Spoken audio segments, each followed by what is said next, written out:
quantidade de crimes cometidos pela internet vem se multiplicando. Por isso, é essencial que o poder público execute ações de combate e repressão.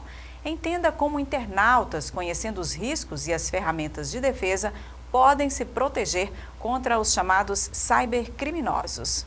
Ameaças, golpes financeiros, cyberbullying, furto de informações e de imagens, hackeamento, falsidade ideológica e crimes contra a honra estão entre os mais recorrentes na internet. O delegado de polícia e coordenador do Laboratório de Inteligência Cibernética da Secretaria de Operações Integradas do Ministério da Justiça, Alessandro Barreto, explica que os criminosos têm migrado para o ambiente virtual. O que nós vemos também é um cenário que os criminosos estão migrando para ele. Por quê? Porque eles alcançam um maior número de vítimas, eles têm uma maior capilaridade, eles conseguem, em tese, se esconder através de configurações de internet, ter uma maior lucratividade e isso está sendo um cenário atrativo para o crime. Então, realmente as ocorrências estão se multiplicando, os golpes estão se multiplicando, as invasões de WhatsApp, de redes sociais são cada vez mais frequentes. O Brasil tem algumas regras legais que tratam dos cybercrimes. Entre elas, o Marco Civil da Internet, Lei 12.965 de 2014, que regula o uso da web no Brasil. Apesar dessa nova legislação, o cenário não se modificou. O delegado defende um aumento na qualificação, na integração e no aparelhamento dos órgãos do sistema de justiça para combater e punir com mais rigor os crimes cometidos em ambiente virtual. Quando a polícia está capacitada, quando a persecução criminal encontra mecanismo, ela consegue atribuir autoria e materialidade delitiva. Na minha opinião, o que faz para minimizar muito esses riscos? São as respostas corretas do Poder Judiciário, da Polícia e do Ministério Público.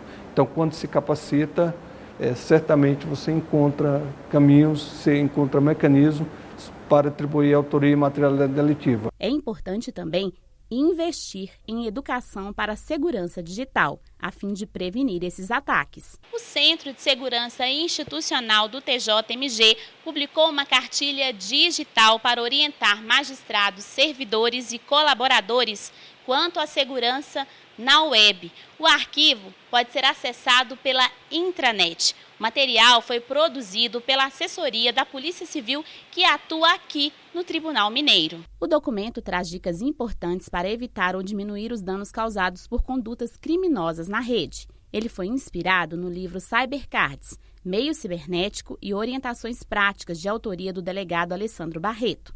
Segundo o estudioso, todo cuidado é pouco nesse caso. E uma reação que pode beneficiar o internauta é a desconfiança. Desconfie, tá? Desconfie, por exemplo, hoje vários golpes são cometidos através do WhatsApp, onde as pessoas pedem dinheiro por mensagem. Desconfie de mensagem, ligue para a pessoa, certo? Não deposite dinheiro quando é solicitado, evite clicar em links. Bancos, instituições não te mandam e-mail para atualizar teu cadastro. Tá? Tem outros golpes que são cometidos, por exemplo, você coloca um veículo para vender no OLX, no Web Motors, alguém te liga, diz, precisa atualizar teu cadastro, me manda SMS, não mande SMS, não passe informações pessoais. Qual será o tamanho da pandemia de coronavírus no Brasil? Especialistas analisam a curva de crescimento da epidemia para avaliar quais as medidas de prevenção mais eficazes para o enfrentamento da doença. Por enquanto, há uma certeza: as medidas de controle adotadas até aqui têm o objetivo de achatar a curva de crescimento da pandemia para evitar o colapso do sistema de saúde. A situação atual do Brasil é parecida com a da Itália, 3 semanas atrás, quando os italianos tinham 229 casos confirmados do novo coronavírus. Hoje, o país europeu tem mais de 20 mil casos. Este gráfico mostra como foi a evolução da pandemia em outros países.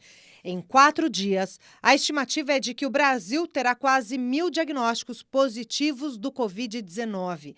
Olhando para a curva da epidemia, estamos no início, em uma crescente exponencial, explica esse físico. A gente está vendo que a gente duplica o número de pessoas que estão infectadas com a doença, o número de pessoas doentes, a cada mais ou menos 2 dias e meio. Será que nós vamos fazer o mesmo percurso que a Itália ou não? Isso vai depender de diversos fatores. Vai depender de quais são as medidas tomadas pelas autoridades para inibir esse crescimento e fazer com que ele desacelere e, em algum momento, chegue a um declínio da doença. Em várias cidades do país, eventos públicos foram cancelados, escolas foram fechadas, empresas deslocam funcionários para trabalharem de casa. Os governos pedem para evitar aglomerações, medidas que colaboram para reduzir a velocidade da transmissão, mas que podem ser insuficientes para barrar o avanço do coronavírus no país. A Coreia do Sul conseguiu reduzir a propagação do Covid-19 com ações drásticas. Entre elas, a decisão de testar o maior número de pessoas. De janeiro até agora, o país asiático fez quase 200 mil testes. No mesmo período, os Estados Unidos fizeram pouco mais de 4 mil testes. A testagem precoce afastou rapidamente do contato social pessoas assintomáticas, mas que poderiam transmitir a doença. Assim, mesmo com um alto número de diagnosticados, a Coreia do Sul tem uma baixa taxa de letalidade, menos de 1%. Aqui no Brasil, São Paulo decidiu testar apenas os casos mais graves. Um erro, na opinião do físico que estuda o comportamento das epidemias. É uma política que não vai no sentido de conseguir frear as coisas mais efetivamente, né? Não sei quais serão as diretrizes do governo brasileiro e dos governos estaduais e municipais no Brasil, né? Mas, algum momento, esse isolamento social vai ter que ocorrer com testes ou diagnósticos que sejam. Para este professor de Gestão em Saúde da Fundação Getúlio Vargas, as ações brasileiras estão corretas. Ele destaca que o isolamento precisa ser feito com cautela, já que há muitas diferenças sociais no país. Fica todo mundo em casa, não vai para a escola. Tem a questão da merenda, que é um componente muito importante da dieta diária dos alunos. Então, a gente não pode simplesmente mandar as crianças para casa e elas ficarem sem a merenda. Aí vamos garantir a merenda? Como é que a gente vai garantir essa merenda? Se a merenda vai para casa, elas vão para a escola só para fazer a merenda? Parece que não é uma coisa tão simples. Quem trabalha na informalidade tem mais um motivo para se preocupar nestes tempos de coronavírus. Não tem a cobertura da proteção social, como o auxílio-doença, um dos benefícios dos empregados com carteira assinada. Para piorar, muitos vivem em condições precárias, sem acesso inclusive à água, o que aumenta o risco de contaminação.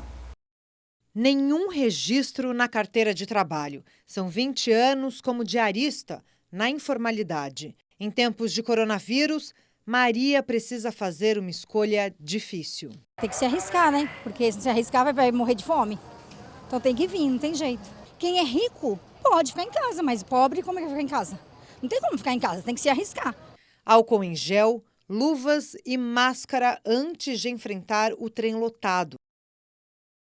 Maria se protege como pode. E eu tenho 4 filhos pequenos, ainda corro esse risco, né?